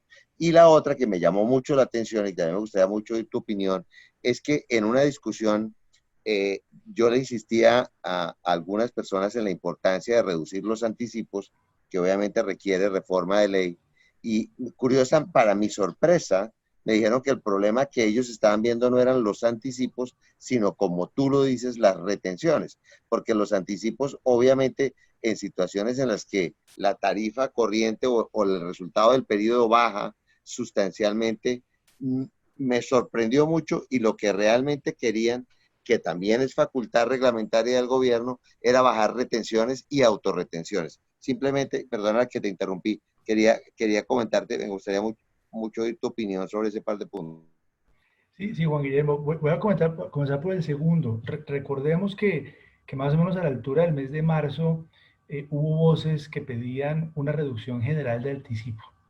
El artículo 807, 809 autoriza al director de la DIAN para fijar reducciones con carácter general. No se requieren facultades excepcionales, está en el estatuto tributario hace muchísimos años. La reacción inicial de la DIAN fue, no porque el recaudo se va a afectar. Y claro, tenían razón, pero a la postre tuvieron que hacerlo porque pues, los hechos eran incontestables.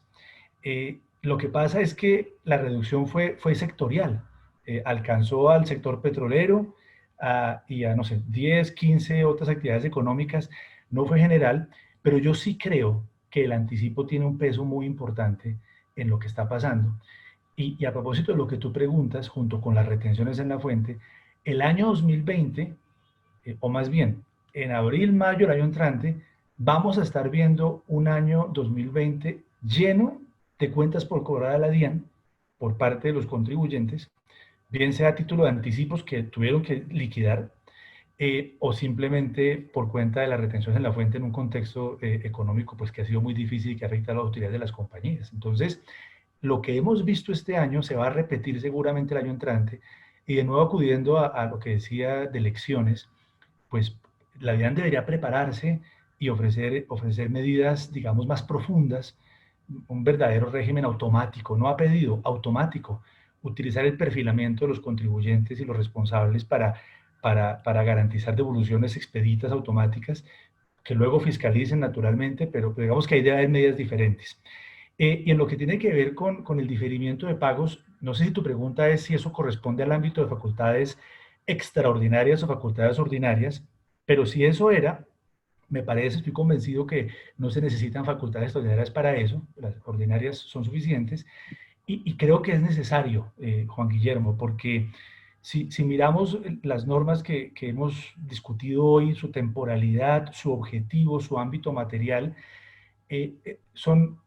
evidencian un cuentagotas que va como de la mano de los acontecimientos y de pronto pensando con el deseo cree que las cosas van a solucionarse en agosto, luego en septiembre, luego en octubre, y pues no ha sido así.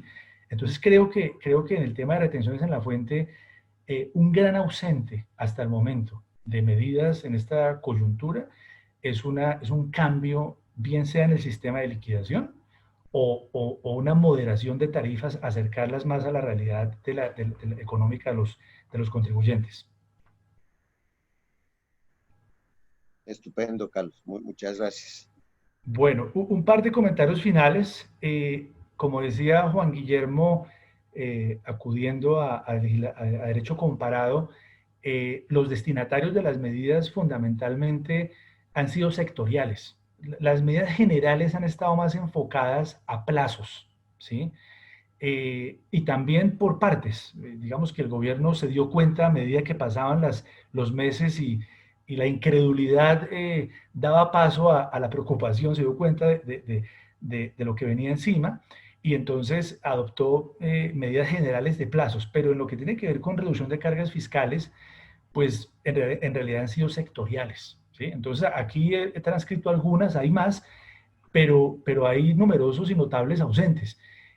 Quizás lo que quisiera reiterar es que las medidas sectoriales tienen que ser transversalizadas por la cadena de valor, ¿sí? Por la cadena de valor, porque deja por fuera a un montón de actores en el contexto económico de cada industria y pues obviamente la idea es que las normas tengan un alcance mucho más profundo. ¿Qué pienso yo entonces a raíz de todo lo que hemos visto hoy, de lo que hemos discutido, de lo que pude ver a efectos de la presentación? Necesitamos normas que estén mejor alineadas con la situación de salud y las perspectivas económicas del país. Las normas que hemos tenido hasta el momento son coyunturales cortoplacistas. Eso es lo que me parece a mí. Mayor profundidad transversal, lo acabo de mencionar. Bueno, llevamos cuántos años hablando de que nuestras normas, nuestro sistema debe ser menos complejo y más seguro. Es una aspiración a la que no debemos renunciar, pero que no se ha visto realizada con el derecho tributario de la pandemia. Y pues estoy seguro que vienen más normas. Juan Guillermo, doctor Juan Camilo y todos, estamos en un momento de salud pública muy delicado. Pronto sabremos si el aislamiento obligatorio regresa y sabemos muy bien que el elemento obligatorio trae de la mano la parálisis económica pues, prácticamente de toda la economía. Y se requieren medidas de corto plazo y debemos aprender de lo ya hecho, de la sorpresa inicial, que reconozcamos al gobierno que pues, lo tomó por sorpresa y no sabía de pronto cómo abordar los siguientes meses, pero la nueva normalidad ya nos enseña qué debemos pensar y por supuesto, aunque no hace parte de lo que el instituto me pidió que evaluara, creo que la transformación digital de la DIAN, acelerada por la pandemia, como en todos los sectores de la economía, ha sido importante, hay que profundizarla y no desacelerarla. Eso es lo que quisiera o tenía pensado presentar hasta el momento. Muchas gracias, Carlos Miguel. Doctor Juan Camilo, el doctor Vicente Amaya quería hacernos una intervención, pero si quiere, usted nos hace como un análisis general, cómo ve esta discusión y luego, si me permiten, me gustaría escuchar al doctor Vicente que nos estaba enviando unos comentarios al chat de panelistas muy interesantes, particularmente en materia de IVA. Bueno, muchas gracias. A mí también me complacerá mucho oír en un momento al doctor Vicente, que nos ilustrará seguramente sobre todo esto que hemos hablado. A ver, yo tenía 3 láminas de presentación, no sé si se podrían proyectar o si no, si ya la hora no lo permite, pues las resumo verbalmente. Sí, señor, yo se las puedo compartir. Yo creo, doctor Juan Camilo, que empezamos, y si me lo permiten todos los asistentes, empezamos a las 5, la idea era terminar a las 7, empezamos más o menos a las 5:10. Obviamente, les agradecería. Yo creo que es un panel muy interesante. Me encantaría escuchar calmadamente al doctor Juan Camilo. Vale definitivamente la pena hacerlo al doctor Vicente y naturalmente, si nos queda un espacio para terminar a las 7:10, si me lo permiten, también naturalmente algunos de los participantes que seguro enriquecerían muchísimo la discusión.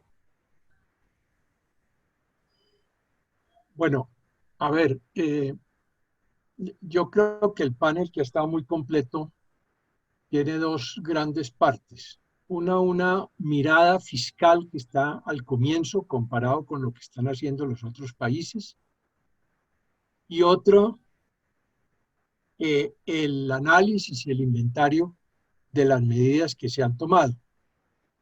acá en Colombia. Yo creo que de la primera parte, queden claro, podemos pasar por favor al gráfico siguiente. No hay verdaderamente una claridad absoluta sobre cuánto se está invirtiendo realmente en combatir los efectos de la pandemia. Sigamos, por favor. El otro, todos los días hay anuncios fragmentarios, pero nadie los está consolidando. Entonces, mi sugerencia sería que como propuesta académica del instituto, se le propusiera al gobierno que organizara una página web del estilo de la que lleva el Ministerio de Finanzas de Nueva Zelanda.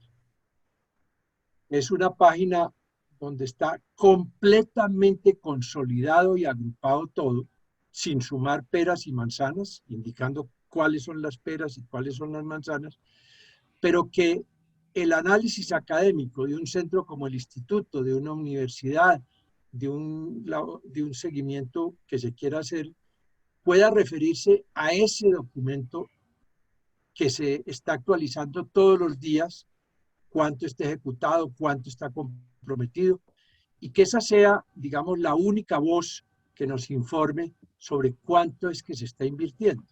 Como lo decíamos al comienzo, las cifras son muy disímiles y es muy difícil y las diferencias son inmensas. Del 11% del PIB al 2% de la CEPAL y al 3.5% que dijo el ministro en el reportaje del domingo, pues hay diferencias abismales. Entonces esa sería una primera propuesta. Sigamos, por favor. Ahora, básicamente todo lo que se ha hecho hasta el momento son medidas de primeros auxilios, son medidas inmediatas, como lo muestran que todos los diferimientos y casi todas las apoyos son hasta el fin del año, son los más largos, van hasta el 15 hasta el mes de julio del año entrante. Pero queda el otro gran capítulo de la rehabilitación económica del país y de su mercado laboral, que van a quedar destrozados una vez que superemos la emergencia. Y sobre esto también hay unas noticias muy nebulosas. Por ejemplo, el presidente Duque en su discurso del 20 de julio ante las cámaras anunció un programa de recuperación de la economía que duraría 2 años, diferentes de todas estas medidas de emergencia o de primeros auxilios, y cuyo costo ascendería a 100 billones de pesos. Naturalmente con un componente muy grande de inversión privada, pero no se sabe cómo sería la inversión privada. Pocos días después de que el presidente anunciara esa cifra, el viceministro de Hacienda, el doctor Zárate, le informa a la revista Semana que ese mismo programa ya no valdrá 100, sino 170 billones de pesos. Fíjense ustedes la diferencia, es un 70%, y que ilustra. Ya en el mediano largo plazo también hay discrepancias, oscuridades y nubarrones y opacidad en la información, así como lo hay en los programas de corto plazo. Sigamos. Y ya para terminar, quería hacer esta reflexión.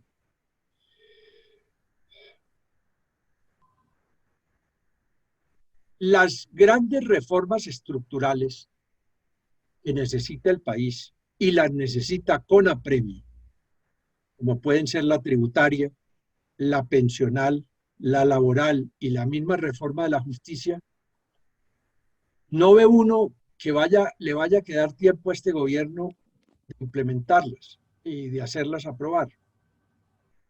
En gran parte, o por lo menos que se conozcan, ni siquiera están estudiados sus contenidos. Y en segundo lugar, el tiempo corre. Ya en pocos meses le empieza a brillar el sol del mediodía a la espalda del gobierno. Y en menos de un año estaremos ya en plena campaña electoral. Entonces, ¿para cuándo se van a quedar estas reformas? El argumento de que ellas no se pueden presentar al país sino cuando pase la pandemia, pues no deja de ser un argumento especioso, porque ¿cuándo va a considerarse que habrá pasado la pandemia? Y por lo menos empezarlas a estudiar. Es un poco lo que se ha venido haciendo en foros como estos y seguramente seguirá haciendo el instituto en lo tributario. Pero en lo pensional, en lo laboral, prácticamente no hay nada estudiado y son reformas fundamentales. Entonces, una voz de alerta es que si realmente se consideran que son reformas estructurales urgentes, pues no se deben seguir postergando indefinidamente.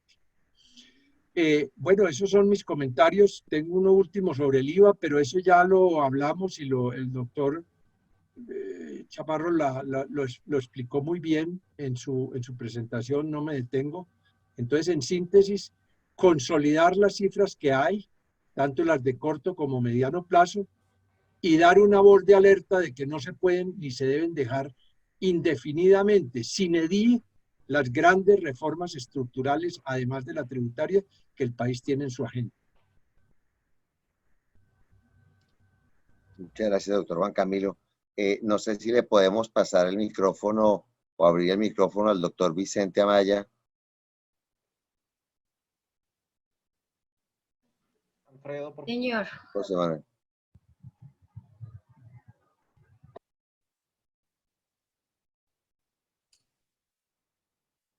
¿De acuerdo? ¿Ya me escuchan? Muy bien. Vicente, te oímos muy bien. Amplias felicitaciones para los panelistas. Los reconocemos por sus calidades, por su experiencia profesional y didáctica. Muy brevemente me referiré, y desafortunadamente en desorden, pero a los temas que se fueron tratando. El tema del aplazamiento de pagos de impuestos. Mi sugerencia es que vaya acompañado de estímulos para los contribuyentes que paguen dentro de los plazos originales. Es decir, si la mayoría se acoge a pagar los impuestos más tarde, los que los paguen a tiempo dentro de los plazos fijados deberían tener algún estímulo para facilitar la liquidez del Estado. Se habló de la reducción del impuesto sobre las ventas por el doctor Juan Camilo, también por el doctor Chaparro. Pues esa subida súbita inesperada del 16 al 19% de la tarifa, pues podría regresarse para retornar a la tarifa del 16, pero la eliminación de exenciones y exclusiones podría hacerse aplicando la resolución 599 de la CAN, que nos enseña, y ya dejamos vencer el término que nos dio para hacerlo, que solamente deben estar exentas las exportaciones de bienes y las exclusiones deberían gravarse con una tarifa no inferior a la del 30% de la tarifa general. Por ejemplo, en este caso, si reducimos la tarifa al 16%, equivaldría más o menos a gravarlas con la tarifa del 5%, pero con un complemento, y es que los impuestos descontables para los responsables de bienes y servicios gravados con la tarifa del 5%, que hoy en día están excluidos, debieran limitarse a la tarifa de las ventas y de los servicios gravados. Como en una época existió, por regla general, en el estatuto tributario para todos los contribuyentes, cuando tuvieran tarifas diferenciales inferiores a las tarifas de sus costos y gastos, ese impuesto descontable por los costos y gastos debería limitarse a la tarifa correspondiente a la actividad del responsable. Estoy totalmente de acuerdo con el doctor Chaparro y siempre lo hemos sostenido que la medida de exclusión es una medida de una reducción del gravamen, pero que de todas maneras no desaparece, porque cuando el responsable que tiene ventas y servicios excluidos no puede solicitar impuestos descontables, de hecho, está trasladando o tratando de trasladar el valor de esos impuestos sufragados por las compras y gastos vía precio al consumidor. De manera que de todas maneras esos bienes y servicios no están excluidos. Me acuerdo que una de las grandes reformas que se hizo por allá en los años 90 fue simplemente trasladar de la lista de bienes y servicios exentos muchos de esos ítems a la categoría de excluidos. Y con eso se logró un aumento en el recaudo de los impuestos muy significativo que la gente no entendió. El gobierno explicó en aquella época que de todas maneras no estaban grabados, cuando en realidad en el fondo sí lo siguen estando, por ese traslado de los impuestos no descontables a los consumidores vía precio. En relación con el IVA hay una medida que incluso se lo comenté a la reunión de sabios de la reforma del año 2012, que es que la causación del impuesto no guardó concordancia con la propuesta de la causación del ingreso aplicando la medida del devengo. En materia de IVA, el contribuyente que tiene relación con el Estado, el contribuyente de iure o responsable del impuesto, es un recaudador del impuesto, es un intermediario entre el verdadero contribuyente económico, que es el consumidor, y el Estado a quien le transfiere el dinero. Y la propuesta sería que en ese caso, para no convertirlo en un contribuyente también económico porque le toca financiar los impuestos que no logra recaudar, que solamente se le exija al responsable consignar los impuestos que efectivamente haya podido recaudar, pero complementariamente que no pueda descontar sino aquellos impuestos que haya efectivamente pagado a sus proveedores. Eso es lo que quería agregar y no quiero prolongarme más porque sé que el tiempo es corto y realmente estoy abusando del privilegio que me han dado al poder intervenir. Muchas gracias.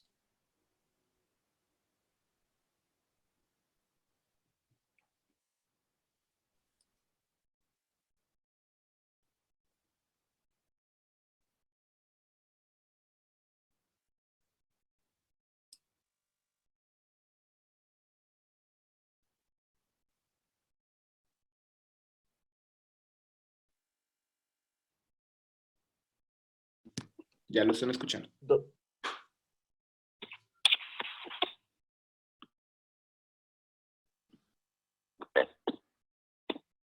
¿Ya terminó el doctor Vicente? Sí. Pues muchas gracias al doctor Vicente. No sé si alguno más de los partícipes quisiera preguntar o comentar antes de terminar nuestro panel, nuestro primer panel. Yo los invito a que ojalá participemos de los 4 paneles. No sé si alguien quisiera intervenir para darle la palabra y si no, para terminar el foro, no sin antes agradecer al doctor Juan Camilo Restrepo y al doctor Carlos Miguel Chaparro por su interesantísima presentación y por todas las discusiones que se han generado con ocasión de este primer tema, que es la perspectiva celística de los efectos, de las circunstancias y de las eventuales implicaciones tributarias futuras de mediano y largo plazo en materia de impuestos y de carga tributaria. No sé, Jorge Manuel, si alguien ha levantado la mano, alguien quiere comentar. Sí, señor. Alfredo, por favor, me colaboras. Ya le habilitamos al señor Wilson Enrique. Adelante, por favor.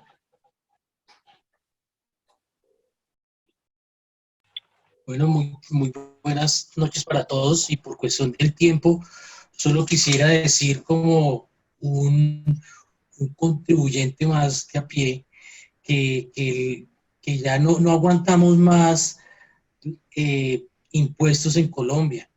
Deberíamos pensar más en una reducción del gasto y que de pronto el instituto, por medio del doctor Juan Camilo Restrepo, un honorable representante, podríamos pensar en un plebiscito que se defina en voto popular la reducción del Estado y a su vez pues que se pueda pasar el IVA a una tasa del 15%.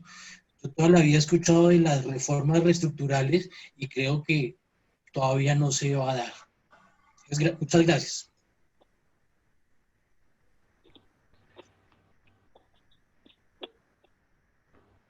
Juan Guillermo, un comentario final de mi parte. Sí, Carlos Miguel, adelante, por favor. De la mano digamos, de toda la discusión académica que hemos tenido hoy en torno al IVA y las bondades y críticas constructivas a las medidas que se han dictado, conviene recordar que la Ley de Crecimiento Económico ordenó la creación de una comisión cuyo objeto era estudiar el reemplazo del IVA por el impuesto al consumo. Y si no estoy mal, el plazo para rendir ese informe vencía a mitad de año. La verdad no sé qué pasó con ese informe, pero convendría también retomarlo porque es un ingrediente adicional de toda esta discusión. Muchas gracias. Definitivamente. Y hay un tema que tal vez no les he comentado de este foro que es muy interesante que todos lo tengamos en cuenta, y es que el instituto está preparando un documento para el gobierno asociado justamente a la situación de la coyuntura, de los incentivos y de las cargas eventuales tributarias, y naturalmente, con mucha amabilidad, el doctor Mauricio Plazas quiso aplazar el envío de ese documento al gobierno para que tomemos ideas y comentarios de estos 4 paneles que puedan incluirse en ese documento para el gobierno. De manera que si alguno de los partícipes tiene comentarios o sugerencias que puedan ser revisadas por la comisión académica, pues serán muy oportunas y muy bien recibidas, porque parte del propósito de este panel es justamente contribuir a una discusión académica para aportar los mejores comentarios posibles al gobierno e indirectamente al Congreso. Ahora sí, Alfredo, sí. Alfredo, por favor, le habilitas el micrófono al doctor Vicente Amaya, por favor.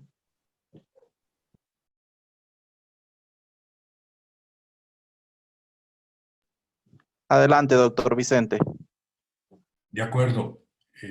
Qué bueno que el doctor Chaparro se haya referido a la propuesta que se ha escuchado sobre trasladar o convertir el IVA en un impuesto general al consumo. Un impuesto general al consumo debe ser general, es decir, no debe tener excepciones, no debe tener bienes ni servicios no gravados. Y el problema de eso es que al ampliarse la base de tributación que va a recaer sobre todos los consumos, se va a producir un incremento general de los precios. Es un factor de inflación, por lo cual los expertos recomiendan que este tipo de impuestos tenga una tarifa lo más baja posible, que se extienda a todos los sectores y que, como acabo de decir, no tenga exclusiones. Lo primero que va a de todas maneras impactar es sobre las clases de menores recursos económicos, porque ellos tienen actualmente bajo el régimen del IVA exonerado de impuestos, bien sea exentos o excluidos, los elementos básicos de la canasta familiar. Ya conocemos la reacción en el pasado que produjo tratar de aplicar impuestos sobre las ventas a la canasta familiar y la teoría de la Corte Constitucional al respecto, que se estaba afectando el mínimo vital y por tanto declaró inexequible la medida. De modo que tenemos que pensar muy bien que el impuesto general al consumo va además a aumentar exponencialmente el número de responsables o de contribuyentes a quienes el Estado va a tener que controlar.